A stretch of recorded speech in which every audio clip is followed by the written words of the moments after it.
தமிழக வெற்றி கழக கட்சி கொடிக்கு எதிராக தமிழக தலைமை தேர்தல் அதிகாரி சத்யபிரதா சாஹுவிடம் பகுஜன் சமாஜ் கட்சி சார்பில் புகார் மனு அளிக்கப்பட்டிருக்கிறது.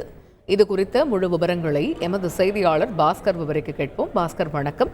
பகுஜன் சமாஜ் கட்சி சார்பில் அளிக்கப்பட்டிருக்கக்கூடிய அந்த புகார் மனுவில் என்னென்ன தகவல்கள் இடம்பெற்றிருக்கிறது, விரிவாக விவரிங்க. பகுஜன் சமாஜ் கட்சியினுடைய மாநில அலுவலக செயலர் மதுமதி வழக்கறிஞர் அவர்கள் தலைமை தேர்தல் அதிகாரியை சந்தித்து புகார் மனுவை கொடுத்திருக்கிறார். அந்த புகார் மனுவில் நீலக்கொடியும் யானை சின்னமும் பகுஜன் சமாஜ் கட்சியினுடைய தேசிய அடையாளம். யானை சின்னமானது டாக்டர் அம்பேத்கர் அவர்கள் தேர்தலில் போட்டியிட்ட சின்னம் என்பதையும் குறிப்பிட்டு, யானை சின்னத்துக்கும் பகுஜன் சமாஜ் கட்சிக்கும் உணவுபூர்வமான ஒரு வரலாற்று உறவு இருக்கிறது.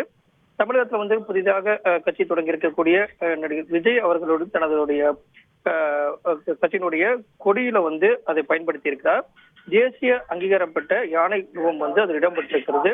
பகுஜன் சமாஜ் கட்சி தனது எதிர்ப்பை விஜய் கட்சியினரிடம் தெரிவித்திருந்தனர்.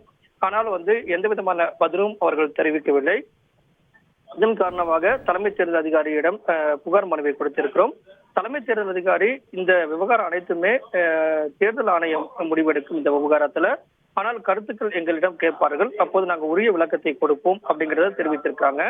அதே நேரத்துல பகுஜன் சமாஜ் கட்சியின் சார்பாக அடுத்த கட்ட நடவடிக்கையாக சட்ட ரீதியான நடவடிக்கையை நாங்கள் மேற்கொள்வோம் அப்படிங்கிறதையும் தெரிவித்திருக்காங்க. அந்த வகையில மக்களிடையே குழப்பத்தை ஏற்படுத்தும் நடவடிக்கையாகத்தான் யானை சின்னத்தை, பகுஜன் சமாஜ் கட்சியினுடைய யானை சின்னத்தை அவர்களுடைய கொடியில பயன்படுத்தி இருக்கிறார்கள் என்பது இவருடைய குற்றச்சாட்டாக இருக்கிறது. அந்த வகையில தேர்தல் ஆணையம் மற்றும் தலைமை தேர்தல் அதிகாரி இந்த விவகாரத்துல என்ன நடவடிக்கை மேற்கொள்கிறாங்க அப்படிங்கறத கொஞ்சம் பொறுத்திருந்து பார்க்க வேண்டும். இன்று புகார் மனு கொடுத்து இந்த கருத்துக்களை எல்லாம் பதிவு செய்திருக்கிறார்கள். தகவல்களுக்கு நன்றி பாஸ்கர். செய்திகளை உடனுக்குடன் தெரிந்து கொள்ள உடனே சப்ஸ்கிரைப் பண்ணுங்க.